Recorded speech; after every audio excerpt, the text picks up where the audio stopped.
la demora, pero justo cuando íbamos a empezar se ha estropeado el... Entonces, bueno, en nombre de Seimar, tengo el gusto de presentar hoy a Santiago Hernández León. Esta es una de las conferencias de excelencia que dan en el marco de este campus de excelencia. Y bueno, como ya digo, Santiago Hernández León, al que tengo el gusto de presentar, es licenciado en biología desde 80 y se doctoró en el 86 en ciencia biológica. Fue premio del gobierno de Canarias a la mejor tesis doctoral de 1986 y posteriormente fue profesor titular de universidad en el 89 y catedrático actualmente de universidad en área de zoología. A cargo de gestión, pues ha sido vicedecano de la Facultad de Ciencias del Mar, que como sabéis allí 498, y también ha sido decano de esa facultad desde el 2004 al 2009. Ha corrido medio mundo, si no el mundo entero, pero principalmente ha hecho estancia en Francia, en Estados Unidos y en Noruega. Actualmente es investigador de un instituto que tiene la universidad, un instituto de investigación que tiene la universidad, que es el Instituto de Oceanografía y Cambio Global de la Universidad de Las Palmas de Gran Canaria. Ha publicado muchísimo, más de 100 artículos científicos, todo ello en revistas de gran impacto, en revistas importantes, y ha participado en más de una treintena de proyectos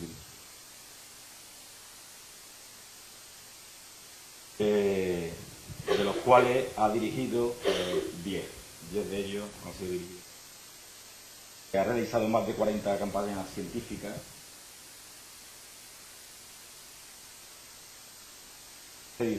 y 8 de ellas han sido en aguas polares, tanto en el Ártico como en el Antártico. Sus líneas de investigación, son la ecología marina y la fisiología de organismos marinos, el papel del océano en el cambio climático. De este sobre las comunidades marinas. Aparte de toda esta intelectualidad que recoge Santiago, pues yo personalmente tengo que decir que es una persona bastante afable, muy divertida, a que da gusto compartir campañas oceanográficas y bueno, es un orgullo para mí que esté hoy aquí con vosotros dando esta charla y espero que disfrutéis. Muchas gracias, Nacho. No hay nada como tener amigos. Bien, vamos a hablar primeramente un poquito de la bomba biológica, aunque me imagino que si están en ciencias del mar pues estarán cansados de esto, ¿no? De cómo la materia que se produce en la zona eufótica pues abandona en una pequeña proporción, normalmente menos del 10%, y se sedimenta, ¿no? Entonces ese es el que denominamos flujo pasivo o flujo gravitacional, pero hay otro flujo que está mucho menos estudiado, que es el flujo activo debido a los organismos del zooplancton y micronécton, como veremos, que migran todos los días hacia la superficie, comen carbono, comen zooplancton normalmente, y luego bajan, respiran ese carbono y lo defecan, lo excretan, etcétera, ¿no? Y entonces están transportando todos los días. De esa migración, como vemos ahí, esto es la capa profunda de reflexión, y ven la migración diaria, en este caso por la tarde, ¿no? Cómo pues estos organismos migran del orden de 500 metros todos los días para ir a comer, ¿no? Es como si ustedes tuvieran que recorrer pues 30, 40 o 50 kilómetros todos los días para ir a almorzar, ¿no? O a cenar en este caso, ¿no? Y es la mayor migración que existe en el planeta, mueve una gigatonelada de carbono todos los días. Una gigatonelada es una cantidad muy respetable y es relativamente poco conocido, ¿no?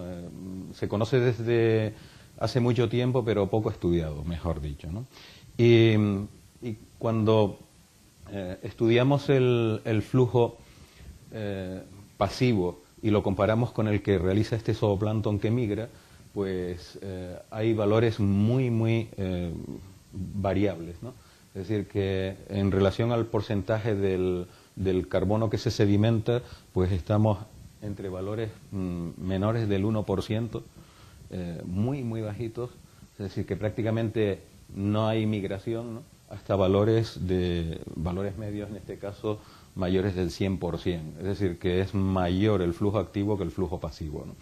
Con lo cual, bueno, esta variabilidad es enorme. Estos son todos los trabajos que hay en la actualidad sobre el zooplancton, son relativamente pocos, ¿no? Pero ya sabemos algo, ¿no? Pero nosotros ahí en Canarias, pues muestreando todas las semanas, algo que es bastante duro en el océano, ¿no?, y más en el Atlántico, observamos que el zooplancton se movía con los ciclos lunares. Lo que tienen ahí son el ciclo de la luna, ¿no?, la sinusoidal esa que tenemos ahí, y la biomasa del zooplancton epipelágico, que no se mueve, que no migra, que siempre está en los primeros 100 metros o primeros 200 metros, pues veíamos que, sobre todo en la época del bloom, tenía un comportamiento con la luna, ¿no? O sea, subía, aumentaba la biomasa en el periodo iluminado del ciclo lunar y descendía en el periodo oscuro. Y lo vimos una y otra vez, y aquello era una cuestión, bueno, ya tenemos como 10 ciclos de estos hechos y siempre hemos visto ese mismo patrón, ¿no? Y se debe precisamente a que los migradores, cuando hay demasiada luz de noche, hay luna llena, no llegan a la superficie, se quedan por debajo de los 100 metros porque hay demasiada luz y los depredadores, que son los atunes, los delfines, todos estos, las caballas, etcétera, pues se los pueden comer, entonces se quedan por debajo, ¿no? Y claro, el zooplancton crece sin depredación, y cuando llega la luna llena, al día siguiente hay un poquito de oscuridad, cada día va saliendo la luna más tarde, y entonces van llegando a la superficie y se comen la cosecha, ¿no?, anterior, ¿no? Y entonces desciende. Y lo que hicimos fue pues modelar esto, lo hemos modelado con todos los ciclos, ¿no? Y bueno, si decimos que la mortalidad es proporcional a la iluminación lunar, y aplicando valores de crecimiento, pues empezamos a ver que lo que desaparecía de la superficie era más o menos lo mismo que lo que se sedimentaba, la misma cantidad de carbono.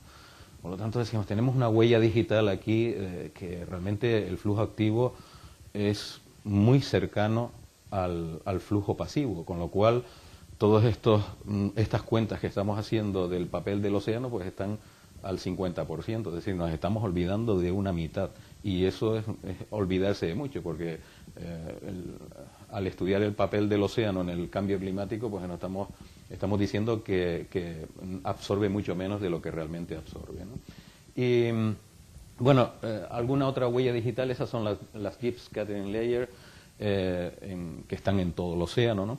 Y si estudiamos la cantidad de carbono orgánico disuelto que hay en esas zonas, vemos que en esa misma altura, sobre los 500 metros, dependiendo de la biomasa que haya en superficie, pues vemos también mayor carbono orgánico disuelto, es decir, que ahí pueden estar llegando los organismos y excretando, lo cual es lógico, ¿no? Comen arriba y excretan, y se ven esos aumentos de carbono orgánico disuelto ahí.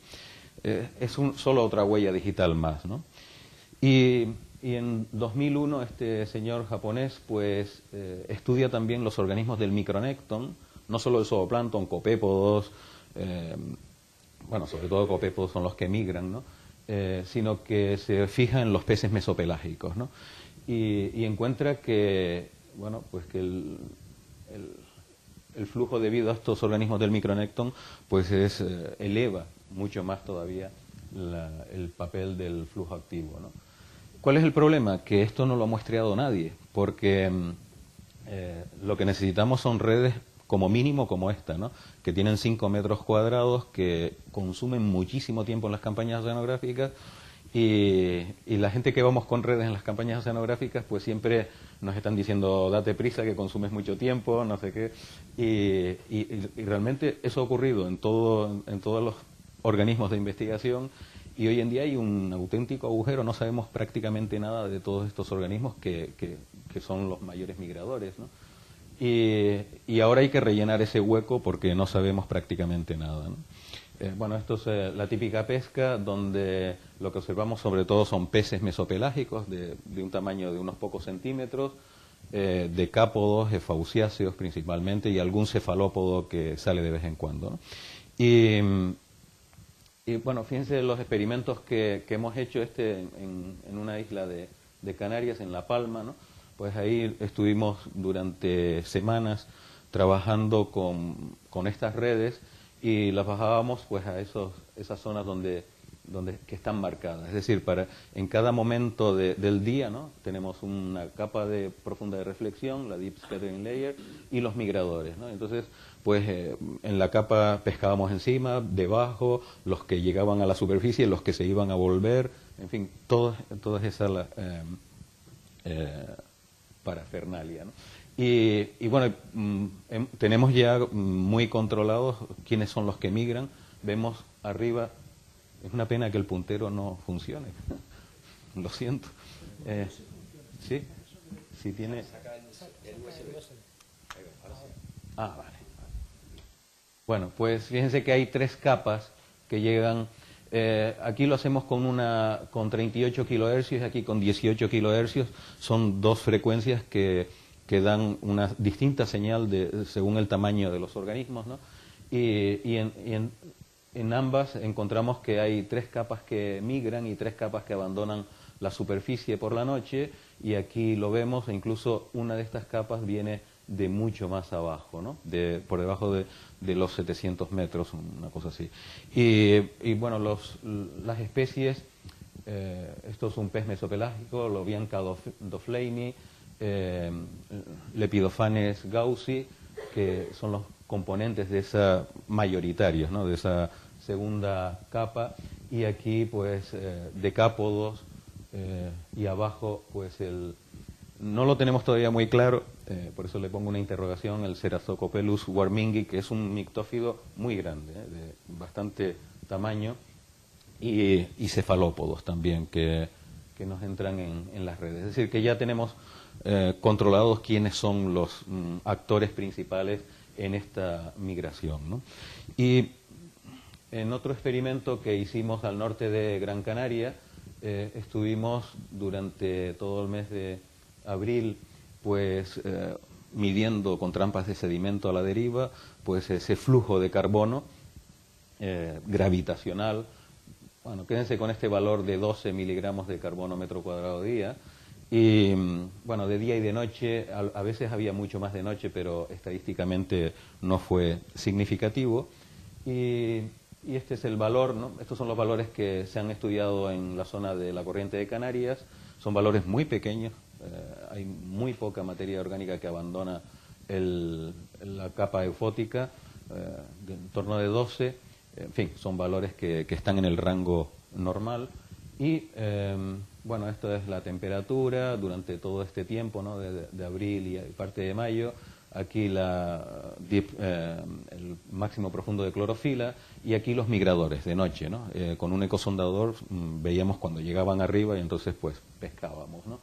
Un poco para ver la variabilidad de esos organismos, ¿no?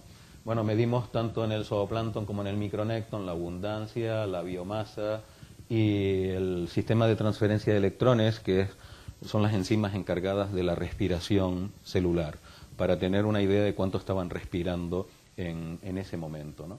Y, en fin, bueno, estudiamos esto y, bueno, por ejemplo, en el caso del micronécton tenemos mictófidos, decápodos, sergéstidos aquí, eufausiáceos, y podíamos ver pues la importancia de cada uno. Si se fijan, los eufausiáceos tienen mucha abundancia, pero como son pequeños, la biomasa es menor, y en cambio los peces tienen menos abundancia, pero son de gran tamaño y tienen una mayor importancia, y por supuesto mayor importancia en la respiración, ¿no? Y los valores que obtenemos, pues este es el flujo pasivo, en torno a 12, el flujo respiratorio por parte del zooplancton, pues 3,4, le añadimos el del micronécton 2,9, si le añadimos el flujo en el tracto digestivo, es decir, cuando llegan abajo defecan, ¿no? Y dejan ese carbono ahí, pues le añadimos un 2,1, pero bueno, no medimos porque es complicado, estamos en eso, ¿no? La excreción, es decir, que cuando excretan también están transportando carbono en la orina, ¿no? Y la mortalidad, que es uno de los grandes problemas de la ecología, ¿no? Es decir, que si sumamos todas estas cantidades, pues se empieza a parecer mucho a lo que es el flujo pasivo, ¿no? Y es decir, que si este es el flujo pasivo y esta es la producción primaria, que es el famoso E-ratio, la relación entre lo que se produce y lo que abandona la capa eufótica, si le añadimos este del zooplancton y el micronécton, pues se nos empieza a salir ya de la gráfica. Y probablemente con la mortalidad y la excreción, pues empezamos a tener valores mucho mayores. Es decir, que estamos subestimando en casi un 50% la bomba de carbono en el océano, ¿no? Bien, esto es una cuestión bastante curiosa de un noruego con el que hemos trabajado, y lo que hacen es bajar una red muy grande, abierta, es decir, que no está pescando, ¿no? Y cuando terminan, recogen la red, vuelven sobre sus pasos y encuentran esta imagen que tenemos aquí. Es decir, los organismos por donde pasó la red no están, y no es que se hayan pescado porque venía abierta totalmente, ¿no? ¿Qué es lo que ocurre? Que esto es otro experimento que hace el mismo autor, ¿no? Esto es un cardumen de peces que va avanzando, y estos son ecos individuales de todos estos peces mesopelágicos, ¿no? Lo que ocurre es que cuando se está acercando el cardumen, ellos evitan, se retiran 15 metros, 10 metros, 15 metros antes, se apartan totalmente, los ven venir. Y lo ven venir porque tanto los cardúmenes como las redes, porque cuando se están moviendo producen bioluminiscencia. Es decir, la red se va moviendo y toca los organismos del plancton y producen bioluminiscencia. Y claro, ven esa luz y se apartan, ¿no? Y es claro, es un problema para evaluar la biomasa de todos estos organismos, ¿no? Arrastrar una red en la zona mesopelágica o epipelágica es como arrastrar un árbol de Navidad, ¿no? Todo lleno de lucecitas, ¿no? O sea, que vas avisando. Y claro, es un problema a la hora de evaluar todo esto, ¿no? Se usa la acústica, y Irigoyen y algunos de los que están por aquí sentados, ¿no? Somos coautores de este trabajo, donde se evaluó toda esta fauna mesopelágica con la acústica del barco. Es decir, que vas evaluando de alguna forma la biomasa de peces que hay ahí, ¿no? Y bueno, lo que tenemos es la producción primaria en la clorofila, y no, en este caso la producción primaria, ¿no?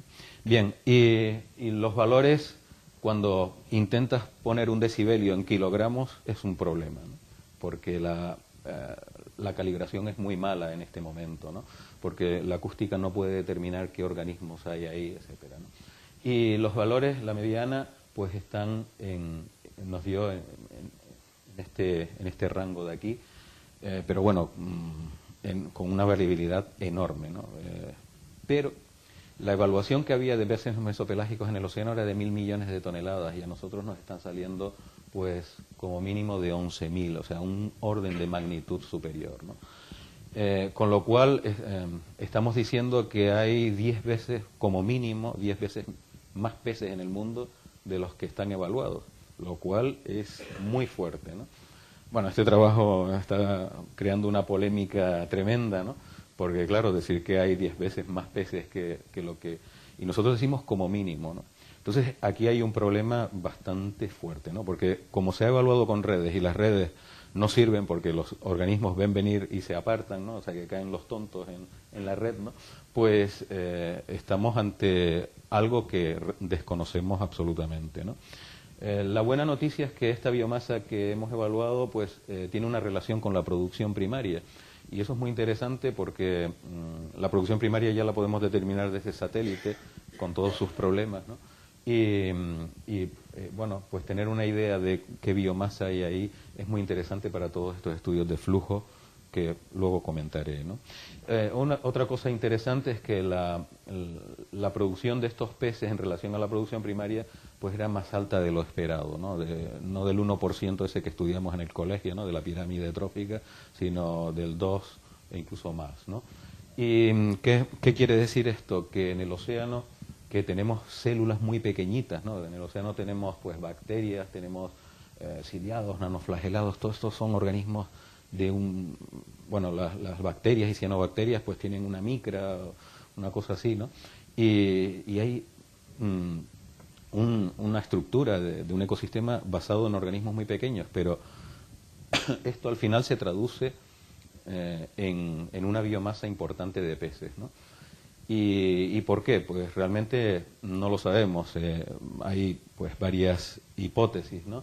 Una es que las zonas oligotróficas que hemos estudiado pues tienen mayor temperatura, el fitoplancton es pequeño y se recicla todo en el bucle microbiano, pero no se hunde, no se pierde. La transparencia pues mejora la depredación en el océano y hay un refugio antidepredador que es el origen de la migración vertical, ¿no? La migración vertical están en el fondo porque ahí no hay luz y se protegen de esa depredación, ¿no? Bien,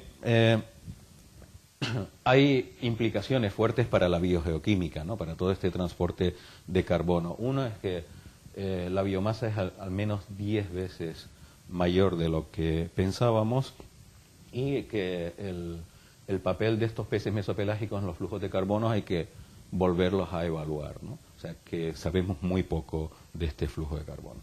Bien, en Malaspina también, perdón, en Malaspina pudimos utilizar, esto es un LADCP, los físicos lo conocen muy bien, ¿no? Porque miden la corriente, pero en realidad es un ecosondador, envía un pulso de sonido y rebota en el plancton y vuelve, ¿no? Entonces dijimos, bueno, como nosotros no podemos hacer acústica sino en los primeros 1000 metros, ¿no? Porque los ecosondadores van en el casco del barco y lanzan el sonido, llega a 1000 metros como mucho en las bajas frecuencias, pero lo bajamos en la roseta y puede ir hasta el fondo, entonces podemos hacer acústica hasta el fondo, ¿no? Y dijimos, vamos a ver qué sale haciendo la acústica hasta el fondo, ¿no? Y bueno, en las zonas ecuatoriales, aquí en el Atlántico, pues lo que vimos fue esto, ¿no? Si se fijan, tenemos el plancton que siempre está en la superficie, la deep scattering layer aquí, y observen qué es lo que ocurre en el Ecuador. En el Ecuador hay un afloramiento, ¿no? El afloramiento ecuatorial que es casi permanente, ¿no? Pues observen el backscatter, o sea, como un índice de la biomasa de zooplancton sobre todo, ¿no? Que llega hasta los 3000 metros aquí, ¿no? Y produce esto, ¿no? Esto, desde luego, nadie lo había visto, y cuando, bueno, esto es de noche, que parte de esta biomasa sube a la superficie y aumenta y seguimos viendo esto. Y en el Pacífico, pues navegamos desde Nueva Zelanda hasta Hawái y cruzamos también el afloramiento ecuatorial, ¿no? Ahí lo ven en clorofila, ¿no? Y lo que aparece es esto otra vez, es decir, la capa del zooplancton epipelágico, la deep scattering layer más fuerte en la zona ecuatorial y en la zona templada que en la zona del giro subtropical, y esta columna hasta los 4000 metros, es decir, que volvemos a ver lo mismo que vimos en el Pacífico, ¿no? Y bueno, esto realmente fue conmovedor, ¿no? Cuando lo vimos la primera vez nos quedamos temblando porque es una cuestión que nadie había observado antes. Claro, nadie había hecho acústica hasta el fondo, ¿no? Y esto es de noche, es decir, cuando migran, pues hay mucha más backscatter en la superficie, menos aquí, pero seguimos viendo este asunto, ¿no? Estas son las redes de zooplancton que llevamos, una multinet, y bueno, es bastante complicado de echar y además venían dándonos mucha prisa, ¿no? Porque había que dar la vuelta al mundo. Y bueno, observen en la zona del afloramiento, justo donde hay afloramiento hay menos biomasa, en los bordes van creciendo los organismos del zooplancton, pero en ambos casos, en la zona aquí más templada, hay más biomasa por debajo de los 1000 metros, y aquí también aparece en el afloramiento más biomasa hasta los 2000 metros, ¿no? Un poquito más, ¿no? pero se ve que es debajo justo de la zona del afloramiento. Y cuando vemos todos los datos convertidos a biomasa en todos los océanos, allí donde hay más biomasa arriba, tenemos más abajo, aquí y aquí. Es decir, que se cumple este asunto que hemos visto con el backscatter. Es decir, que más biomasa arriba implica más biomasa en las zonas profundas, ¿no? Cuando hicimos el día menos la noche en el backscatter, pues se observa estos valores negativos, significa que han migrado hacia la superficie, ha aumentado de noche. Esto es el día menos la noche, entonces valores negativos implican más biomasa de noche. Aquí más biomasa de día es la que normalmente vemos, y por debajo de los 1000 metros vemos todo esto, ¿no? Aquí en el Pacífico observamos exactamente lo mismo, y todas estas como capas de organismos que migran, ¿no? El problema aquí es que estamos muy cerca del error del aparato, ¿no? Y es lo que yo creo que no nos va a permitir publicarlo en alguna revista importante, ¿no? Pero sí que, bueno, donde hay más biomasa se observan que hay movimientos en esa zona. Y eso se conoce, o sea, se sabe que hay organismos que vienen incluso de 3000 metros hasta la superficie, ¿no? Bien, pero nadie lo había cuantificado de esta forma, ¿no? Lo que sí fue curioso es que en azul tenemos la producción primaria, el incremento de producción primaria desde el valor mínimo, y cuando ponemos los valores del zooplancton epipelágico en 0,200 metros, 200.000 metros en la zona mesopelágica y mayor de 1000 metros, un aumento de la producción primaria en superficie se observa como un aumento del backscatter en la zona mesopelágica y batipelágica. Es decir, que cuando aumenta arriba, es lógico pensarlo, pero nadie lo había puesto en números, ¿no? Cuando aumenta la producción primaria arriba, aumenta la biomasa de zooplancton y micronécton en la zona mesopelágica y en la batipelágica, que ya es fuerte, ¿no? Porque hay una distancia. Y lo vemos tanto en el Pacífico muy bien, porque teníamos muchas estaciones ahí. En el Atlántico hubo un problemilla ahí con la roseta al principio, pero también se ve perfectamente como en la zona del afloramiento ecuatorial pues van en paralelo. Y de hecho las correlaciones, el R cuadrado es de casi 0,8. O sea que el 80% de la variabilidad de la biomasa en la zona mesopelágica, en batipelágica, se explica por la variación de la producción primaria en superficie, ¿no? Esto es fuerte porque implica que hay un transporte hacia la zona profunda muy importante, ¿no? Y cuando estudiamos las bacterias, durante la campaña, el investigador principal, Carlos Duarte, le decía al chico que iba midiendo las bacterias que las volviera a contar porque era imposible que existieran tantas bacterias ahí, ¿no? Y eso debe estar mal, y lo volvía a contar el hombre, ¿no? En efecto, ¿no? En la zona del giro, pues hay muy poquitas bacterias por aquí, y en las zonas del afloramiento ecuatorial nos vamos hacia abajo, sobre todo en esta zona cercana a los 1000 metros, hay un número increíble de bacterias, ¿no? Y nosotros podemos diferenciar en el citómetro entre bacterias, como si dijéramos gordas, ¿no? Las denominadas very high NA, las que tienen alto DNA, y las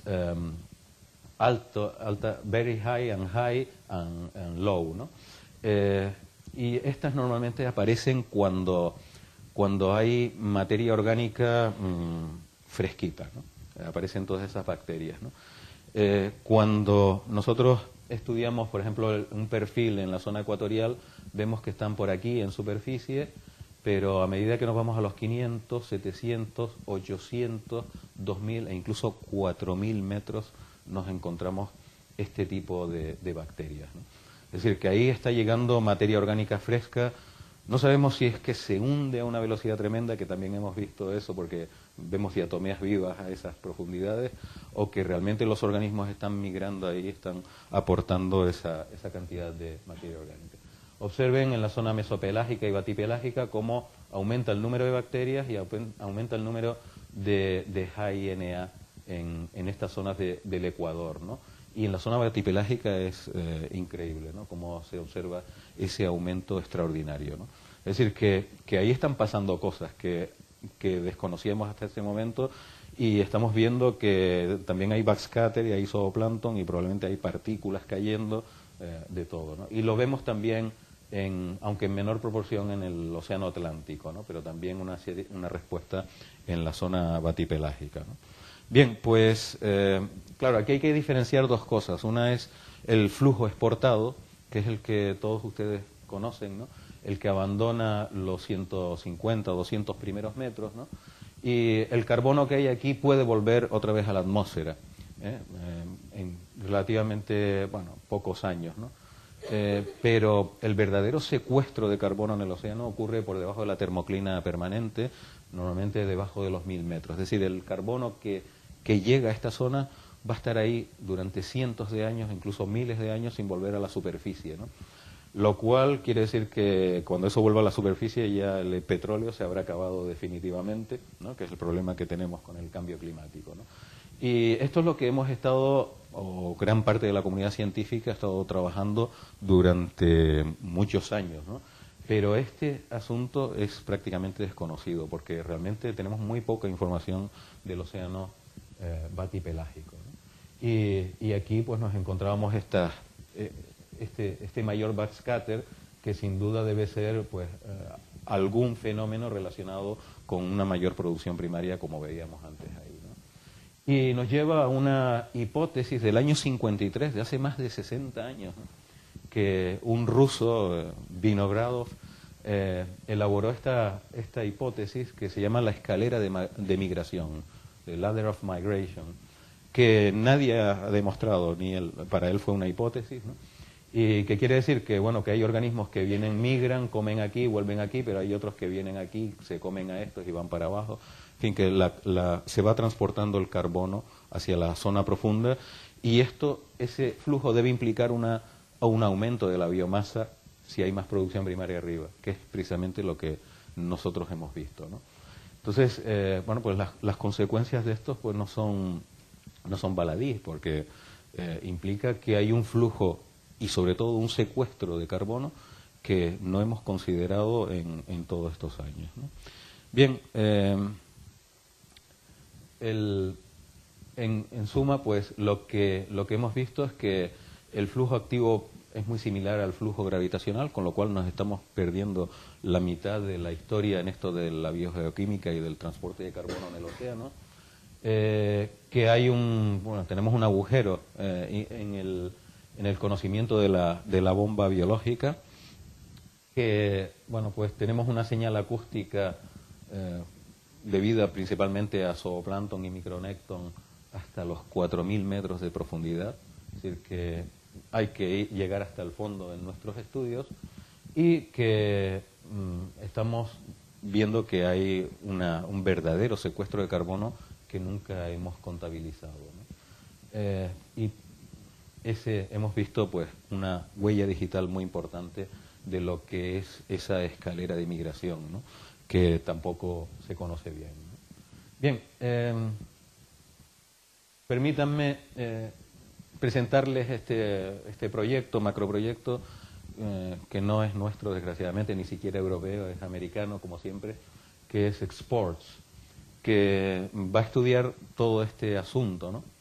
Del flujo en el océano, pero lo va a relacionar con los parámetros que nosotros podemos medir desde satélites. Y de hecho es un superproyecto de muchos años, va a durar como 6 o 7 años, patrocinado por la NASA, porque la NASA quiere evaluar en los próximos años la bomba biológica todos los días, ¿no? O cada semana, ¿no?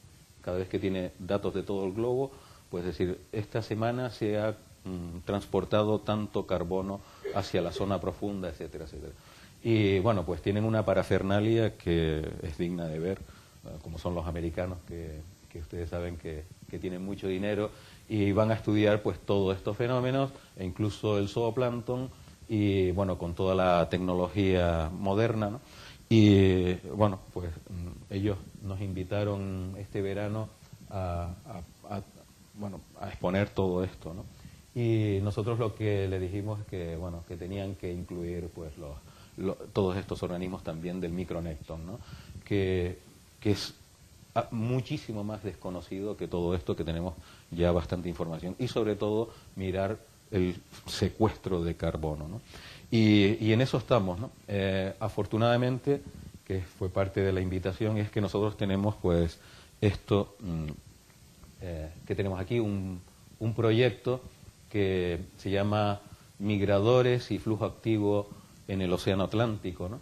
En el que ahora, en el próximo abril, vamos a trabajar todas estas estaciones desde Salvador de Bahía hasta Canarias, y que vamos a estudiar todos estos fenómenos con ya un poquito más de tecnología y específicamente yendo a este problema, ¿no? Porque Malaspina fue pues una evaluación global, ¿no? Pero de ahí ya han nacido proyectos como este, ¿no? Este proyecto, cuyo acrónimo es MAFIA, que es un poco irreverente, ¿no? Pero como salía así, pues lo dejamos, ¿no? Vamos a utilizar acústica. Llevamos el Dream Team de la acústica en España, con gente que incluso pues trabaja el broadband, que miden no solo en una frecuencia, en 38, sino que miden desde 20 hasta 40 kilohercios, o de 80 hasta 200 kilohercios, o sea que podemos tener una precisión muchísimo mayor a la hora de ver si es un eufausiáceo, si es un pez, si es un decápodo, etcétera, ¿no? Si es zooplancton, ¿no? Vamos a utilizar, cada estación tendrá 24 horas, que es el problema que tenemos en todas las campañas, y es que siempre echas una red y te están los físicos, sobre todo, ¿no? Venga, date prisa, que tenemos que llegar a la siguiente estación, que tenemos que terminar el grid, ¿no? Pues no, ahora nos lo vamos a tomar con tranquilidad y nos vamos a quedar 24 horas en una estación para estudiar pues lo que hicimos en Malaspina con el LADSP, hacer la acústica hasta los 4.000 metros. Vamos a llevar un perfilador acústico con cuatro frecuencias en la roseta, es decir, que vamos a hacer un perfil ya con 4 frecuencias hasta los 4.000 metros, hacer acústica de verdad en el océano profundo, ¿no? Que esto sí que no lo ha hecho nadie, en absoluto. Por supuesto, vamos a estudiar el zooplancton con una MOGNES hasta los 800, 900 metros para ver esas migraciones en la zona mesopelágica, y vamos a llevar una red muy grande. Fíjense, estamos hablando de 50 metros cuadrados de boca, ¿no? O sea, es una red enorme, ¿no? Y que además la vamos a utilizar por primera vez en el Hespérides, porque las redes estas normalmente llevan dos cuerdas, dos tensores grandes, ¿no? En el Hespérides eso no se puede hacer, pero tenemos una red ahora que con un solo cable puede abrir esa cantidad de metros, ¿no? Y vamos a utilizar esta red de Newton, que es tecnología de esta universidad, ahora se los muestro, y un video profiler, que es tecnología también del proyecto. Aquí tenemos esa red, la Mesopelagos, que abre pues esos 50 metros cuadrados, es enorme, ¿no? Tiene como otros 50 metros de longitud, y en el final pues la gente del ICM, del Instituto de Ciencias del Mar de Barcelona, pues ha elaborado un colector que va tomando muestras discretas, es decir, que lo podemos bajar a 1.200, 1.500 metros y va tomando muestras cada 200 metros, una cosa así, ¿no? Y ha sido tecnología desarrollada por el proyecto, ¿no? Luego vamos a utilizar una red de Newton, que esta es tecnología desarrollada también por el proyecto en esta universidad, donde, pues para no arrastrar la red en superficie, pues se le ha puesto unos motores a este catamarán que tenemos ahí, y con radiocontrol pues va a ir a tomar las muestras incluso lejos del barco, donde no están las luces del barco ni la turbulencia que genera el barco, etcétera, ¿no? Y que ha sido desarrollado por el equipo de Nacho, y que pues es otro de las innovaciones que vamos a tener en este proyecto, ¿no? Aparte de estos colectores que les hablaba. Y luego un desarrollo también que tenemos Es una unidad central aquí va un ordenador y, en fin, toda la historia para manejar estas 3 cámaras que tenemos aquí. 3 cámaras con luz infrarroja. Entonces, cuando vamos a ir a 4.000 metros, vamos a apagar el fluorímetro, ¿no?, que siempre va dando una señal, ¿no? Y vamos a dejar la roseta en la oscuridad e irla bajando de tal forma que estas cámaras pues puedan muestrear un volumen muy grande por debajo de la roseta. Y además los focos van a ser de luz infrarroja, es decir, que los peces no pueden ver esa luz, ¿no? Y con lo cual pues no les vas a avisar de que está llegando la roseta, ¿no?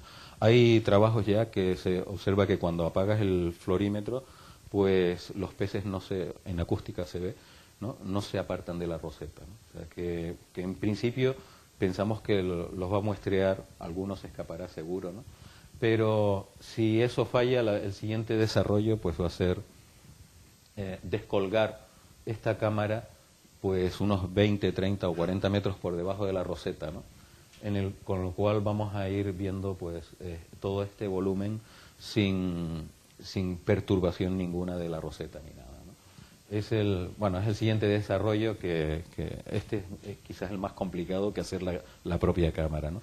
Esa cámara puede bajar a 6.000 metros y el siguiente desarrollo es hacerlo autónomo, es decir, que suba y baje como un perfilador en el océano y emita al satélite todos esos datos para tenerlo en el laboratorio, ¿no?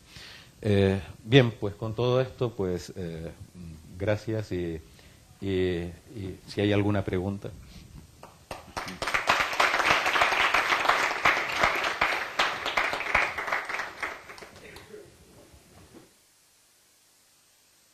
Bueno,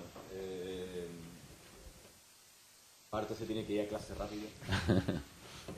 Si queréis hacer alguna pregunta, pues bueno, tenéis los micrófonos, tenéis que pulsar el micro y aprovechar que tenéis aquí a Santiago, que seguro que está ansioso por contestar vuestras preguntas. Habéis quedado tan flipados.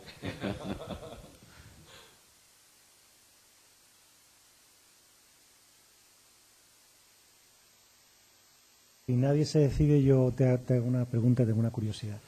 Cuando has mostrado esos perfiles con la ecosonda y tal de peces o zooplancton en los upwelling centrales ecuatoriales, ahí hay mucha biomasa que está subiendo y está bajando, ¿no? Uh-huh. Eso es súper interesante, claro, no se ha visto antes, pero una cosa curiosa es que ahí el agua tiene un movimiento ascendente, por lo tanto, parte de lo que caguen abajo, hablando en fino, se movería hacia arriba, por ejemplo, carbono orgánico disuelto. Esto funcionaría como una especie de cortocircuito al flujo hacia abajo. Bueno, pero el movimiento del afloramiento es en la zona epipelágica, arriba, ¿no? Arriba, muy arriba, ¿no? O sea, que no es agua que procede de tan abajo, ¿no? De tan abajo, vale. De tan abajo. Era ahí la curiosidad. Vale. Un comentario solo que cuando salió la noticia de, pues eso, que se estimaba que había 10 veces más biomasa de peces, en mucha prensa normal lo interpretaron como que había 10 veces más en las pesquerías comerciales. Y eso, claro, es un problema bastante, o sea, que es un fallo bastante gordo, porque, claro, la gente ya de pronto piensa, oye, pues no está tan mal todo esto es... Sí, quizás se transmitió, porque claro, es el problema siempre que hay con los periodistas, ¿no? Pero bueno, que salgan a pescarlo, ¿no? Estos organismos pues son así. Y aunque hay gente que está pensando, pues claro, este es el problema, es como el petróleo, ¿no? Que antes habían yacimientos que nadie quería y ahora los quieren porque el precio ha subido muchísimo, ¿no? Pero bueno, yo creo que nunca se han pescado porque no entran en las redes, nosotros echamos esas redes enormes y sale una muestrita para saber quién estaba ahí, pero probablemente estamos subestimando un 90% la biomasa, ¿no? Y yo sinceramente creo que no se han explotado porque primero hay que ir muy abajo y el gasto en en gasoil y en mano de obra y todo esto es muy grande, ¿no? Y por lo tanto, si hay sardinas y boquerones arriba, pues preferible pescar eso, ¿no? Pero también porque cuando meten las redes sacan muy poquito, ¿no? Pero muy, muy poco, ¿no? Entonces yo creo que estos van a estar a salvo de la depredación humana, a no ser que se invente algo por otro lado, ¿no? Sí, yo creo que el mensaje, pero es el problema de los periodistas, que siempre entienden, no hay periodismo especializado en ciencia, ¿no? Siempre ponemos el ejemplo de Fraga en Galicia, ¿no? Que le hicieron una entrevista y el titular fue que Fraga había descubierto el fitoplancton, ¿no? O sea que, en fin, es lo que hay. Pero sí, estoy de acuerdo que hubo un mensaje ahí. Claro, decir que hay pues 10 veces más peces de los que había, pues la gente dice, pues esto es agua, ¿no? Podemos seguir pescando aquí toda la vida. Y probablemente estos organismos se habrán visto afectados porque nos hemos cargado, por ejemplo, todos los atunes, ¿no? Los atunes están al 10 o al 20% de los que habían a principios del siglo pasado, o a mediados del siglo pasado. Y todos estos atunes y delfines y hasta las focas y todo eso comen estos peces migradores mesopelágicos, ¿no? Entonces, como hemos eliminado todo eso, probablemente esto incluso pueda estar creciendo. No lo sabremos nunca porque no tenemos datos, ¿no? Pero sí es cierto que se han liberado de la depredación. Sí, hola. Ahora que sacas el tema de los atunes, nosotros trabajamos con ellos, le ponemos marcas electrónicas y somos capaces de ver hasta qué profundidad llegan, ¿no? Y se nos ha planteado el hecho de que probablemente se estén alimentando de los animales que forman parte de la Deep Pescatine Layer. Entonces me preguntaba, bueno, que si la distribución de esta capa llega hasta los 500 metros siempre o puede variar en la vertical, porque los atunes bajan hasta los 300 o 400 metros. Sí, bueno, yo lo que he visto de atunes es que están de día arriba y cuando viene la capa migrando por la tarde, ellos bajan y se encuentran con la capa cuando viene hacia arriba y entonces siguen comiendo con ellos toda la noche y cuando vuelven a bajar ellos van hasta los 200, 300 metros y luego ya los abandonan. Es como, creo que los atunes no pueden bajar más por un tema de la vejiga natatoria, ¿no? Que la presión... Bueno, pueden llegar hasta los 1000 metros de profundidad. Sí. Algunos, sí. También pero lo normal, lo que se ve en todos estos estudios es precisamente que, bueno, a veces ni siquiera abandonan la superficie de los atunes, sino que se quedan ahí comiendo durante la noche, ¿no? Es que hay suficiente alimento y no tienen que seguir comiendo en ellos, pero se mueven con la Deep Scattering Layer, o sea, hay una relación absoluta y bueno, y creo que los contenidos estomacales de exacto, sí, de también atunes los estudiamos y aparecen muchos mictófilos. Hay muchísimos organismos que depredan en estos peces mesopelágicos, ¿no? Los delfines se ve claramente. Hay una presentación por ahí circulando de Benoit Baird, que es una chica que ha estudiado todos estos organismos, cómo los delfines empiezan a girar en torno a manchas de peces mesopelágicos durante la noche y los van acumulando, ¿no? Como hacen las ballenas con las burbujas, pero ellos girando. Y cuando ya lo han acumulado en cierta densidad, empiezan a cruzar y se comen todo el cardumen, ¿no? En las zonas de atolones, o por ejemplo en Maldivas, se ve como los delfines entran de día en el atolón para comer, porque es como una jaula de acuicultura enorme, ¿no? Y luego salen por la noche a comer en el océano, ¿no? A esperar a todos estos migradores, ¿no? Los atunes, las focas, por ejemplo, las focas jóvenes no pueden bucear mucho más allá de los 50, 60 metros, ¿no? Y cuando hay luna llena se quedan a 100 metros porque hay demasiada luz en la superficie, entonces las focas jóvenes se quedan en tierra, no pueden comer y empiezan a adelgazar. Hay pero muchísima evidencia de muchos organismos que se alimentan de estos peces mesopelágicos, ¿no? Sí, mi pregunta era si entonces si esa capa de dispersión profunda en latitudes más altas podría llegar a profundidades más someras, a 300 o 400 metros. Sí, sí. De hecho, la capa, dependiendo de la intensidad de luz que penetra y del oxígeno también, pues está siempre más arriba o más abajo, ¿no? Nosotros tenemos un experimento ahora cuando salió el volcán este del Hierro, ¿no? que lanzó una pluma tóxica. Bueno, era muy densa y no permitía que la luz se penetrara hasta esa profundidad. Y normalmente vemos la capa a 500 metros y debajo de esa mancha estaba pues a 300, 200 metros estaban ahí, ¿no? Y no migraban porque la mancha era muy tóxica, tampoco había zooplancton porque se había muerto todo, etcétera, ¿no? Y esos estuvieron de dieta hasta que salieron de la mancha. No, pero sí que se ve con... bueno, y de hecho hay distintas pandillas, como decimos nosotros. Viste que había 3 capas y unas vienen de más abajo, otras dependiendo de la talla de los organismos, ¿no? Sí, pero esa, la de los mictófidos, era la más profunda, ¿no? Y nosotros nos hemos encontrado muchos mictófidos en estómagos. No, la de mictófidos grande era la más profunda, pero los mictófidos pequeños era Vale, vale. la que estaba más arriba. Yo no conocía yo eso.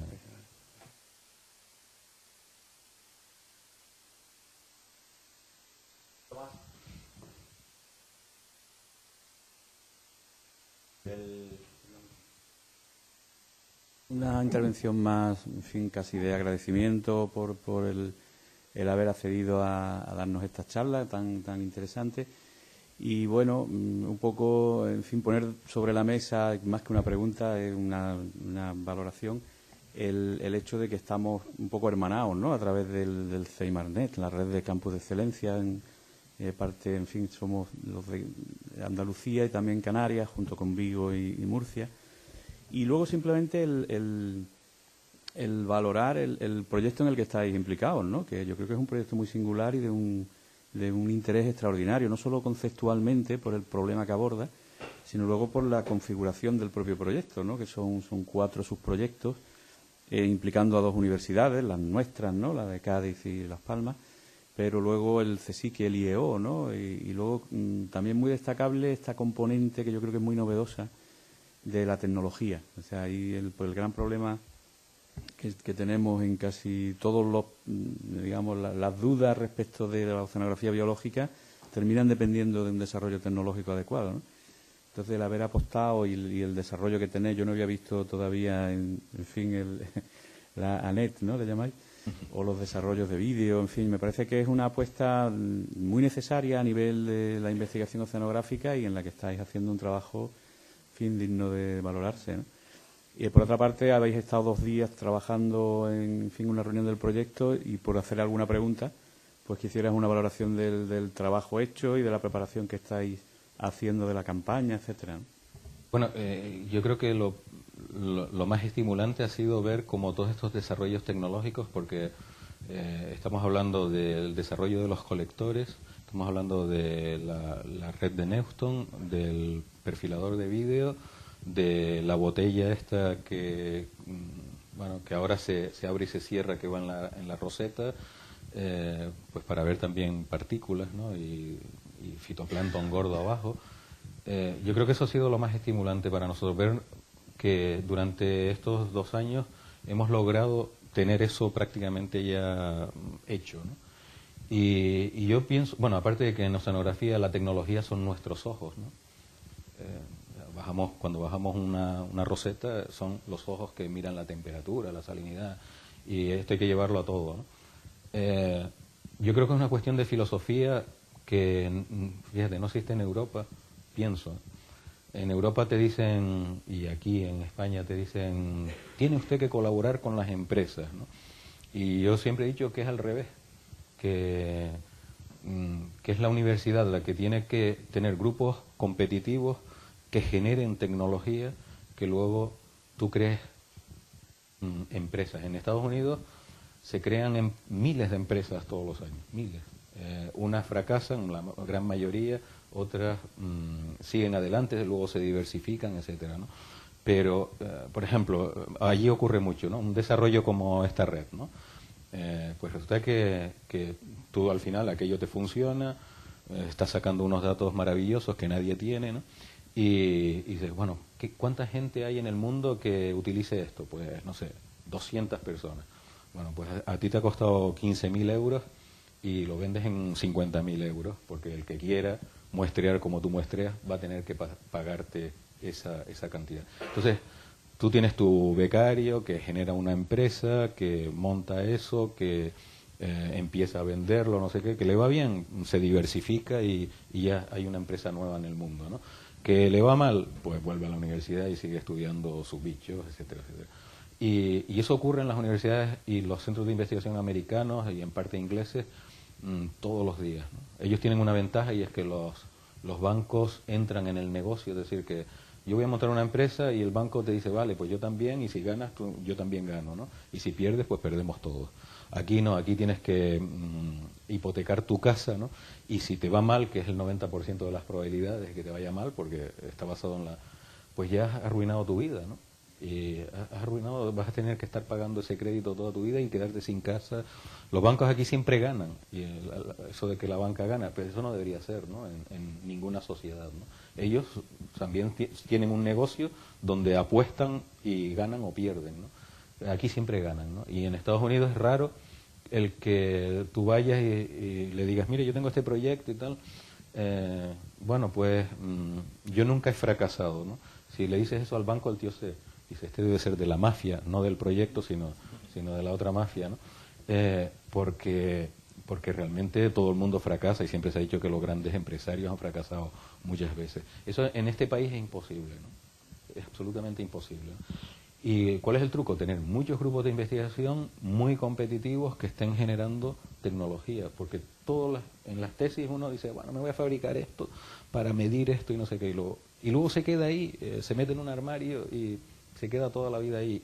Y luego dice, fulano está vendiendo lo que yo hice hace 15 años, ¿no? Y es una pena, o sea, que no podamos... todo el conocimiento que se genera en nuestras universidades, que no es poco. Mi sorpresa, esto lo han hecho ingenieros, hemos estado... pues los ingenieros te calculan qué potencia necesita, o el vídeo, o los colectores y tal. Y para los ingenieros esto es nada, o sea, esa tecnología la tienen y les sobra. El tema es que no hay esa cultura de integrarlos en los grupos de investigación. Y de hecho, también es el riesgo que tomas, ¿no? O sea, yo era consciente cuando se pidió este proyecto que estábamos entrando, o sea, que puede fracasar esto y hay muchas probabilidades de que fracase. Y claro, fracasar en este país está mal visto, ¿no? Muy mal visto, ¿no? Y probablemente a lo mejor te estás arriesgando a que no te den luego un proyecto, ¿no? Pero yo creo que hay que hacerlo y tenemos que entrar en esa cultura, ¿no? Y por eso creo que es interesante tu comentario, ¿no? De meter tecnología y promocionar que las universidades saquen todo ese conocimiento que lo tienen. Es que no es que hay que fabricarlo, es que los ingenieros, los investigadores tienen todo ese know-how, ¿no? Que le dicen. Y hay que circular por ahí. Esa es mi opinión, ¿no? Particular. Un comentario más en relación con eso. Una pregunta y un comentario, porque a veces cuando se intentan hacer desarrollos tecnológicos, era para llegar al caso de intentar venderlo, sino algo mucho más simple, como tú estás hablando, de diseñar algo para hacer un determinado experimento, que no tiene por qué tener más recorrido.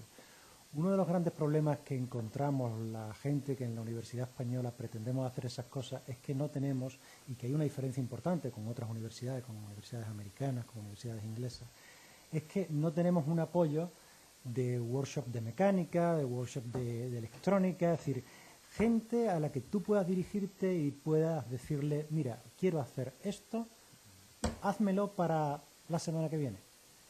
Cuando aquí intentamos hacer eso, se transforma en algo muy, muy, muy complicado, muy complicado. Hay que trabajar con empresas externas, todo se vuelve muy, muy difícil, muy difícil. Simplemente muchas veces tenemos que acabar pidiéndole un favor a un ingeniero de la universidad, que a lo mejor ese no es su tema, y a veces es difícil encontrar la manera de colaborar, no le puedes pagar. ¿Cómo habéis lidiado con esa historia vosotros? Sí, porque los ingenieros, por lo menos en mi caso, me dicen, mira, es que eso para mi currículum no me sirve. Porque yo me voy a presentar a cátedra en no sé qué sitio y no le hables de que has desarrollado esto. Tú tienes que estar en tu área de conocimiento y tener investigación y papers en tu área de conocimiento, ¿no? Con lo cual, ellos, bueno, porque nosotros hemos encontrado a alguno que le encanta esto de la sonografía, ¿no? Pero por eso, no creas que por otra cosa, ¿no? Es un problema tremendo, estructural del país, ¿no? Y no hay esa Pero es que yo creo que el incentivo es pasarlo a promocionar empresas, ganar dinero. Yo creo que tengo bueno, un zooplantólogo, Mark Huntley, tú has oído hablar de él, ¿no? Que él encontró pues un alga que tenía una cantidad de astaxantina tremenda y resulta que el salmón, pues cuando lo cultivas, pues la carne es gris, ¿no? Y hay que darle astaxantina para que la carne se quede rojita, ¿no? Y bueno, él montó una empresa y la empresa llegó a cotizar en el Nasdaq. O sea, una empresa, se hizo millonario el tío en Estados Unidos. Y cuando ya tenía aquello tal, estaba cansado, no sé qué, vendió la empresa, se hizo más millonario todavía y se volvió a estudiar el zooplancton, ¿no? Que era lo que le gustaba, ¿no? Esa mentalidad es la que no tenemos aquí. Además te vas de la universidad y ya no vuelves nunca más. O sea que ese es lo que nos falla, esa mentalidad, ¿no? Y el Instituto Astrofísico de Canarias, por ejemplo, sí que lo hace, ¿eh? El Instituto Astrofísico de Canarias tiene unos talleres increíbles y tú le vas allí y dices, mira, mete aparatito, no sé qué, y tal igual, los tíos te lo fabrican. Para ellos, ¿no? Para sus telescopios y sus historias, ¿no? Y son los que están desarrollando tecnología y además vendiéndola, ¿no? Entonces, por eso yo creo que como nosotros no tenemos ese peso específico, nos tenemos que unir, ¿no? Nos tenemos que unir las universidades, nos tenemos que unir incluso con los centros de investigación para empezar a tener ese peso, ¿no? Ellos tienen un presupuesto de cómo damos con la gente igual que a mí.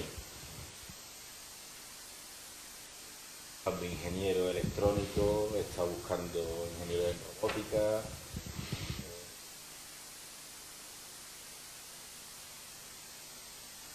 O a varias personas. Tuve la suerte, porque es suerte, de que un día robótica y una cosa que tú fuiste también. Yo no fui porque estaba dando clases, pero me lo dijeron. Y yo hablé con él, le conté el proyecto y se lo contaría no sé de qué forma, pero me encantó. Tuve la suerte de que tenía un día en el que conseguí algo que ilusionó a una persona y además era la adecuada, porque varias veces antes ya se había contado a otras personas que no sabían. Esa es la tristeza, ¿no? Esa es la tristeza. Pero bueno, está abierto, aquí en la Universidad de Cádiz está un poco abierto el camino, ahora tenemos la ESI muy cerca. Cuando esa foto que ha salido ahí de la red, ese se ha hecho en uno de los laboratorios nuevos, pues eso sería de los laboratorios nuevos, y cuando la pusimos allí, pues me presentaron al director de la escuela, me presentaron al no sé quién, todos fueron a ver la red y había ingenieros mecánicos, estaban todavía y dicen, ¿y esto qué es?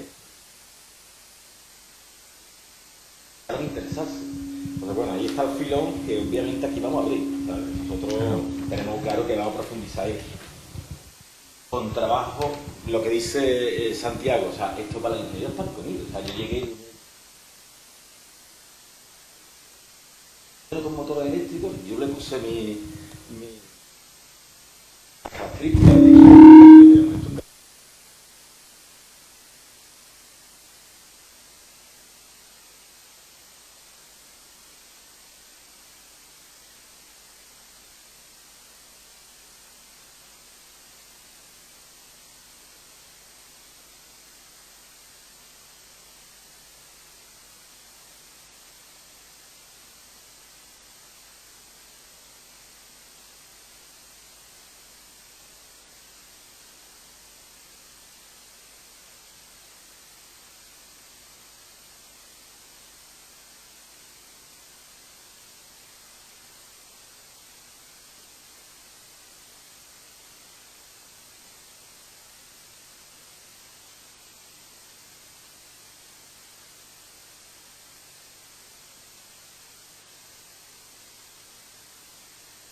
tiene 5 áreas de especialización y uno es la ingeniería del mar.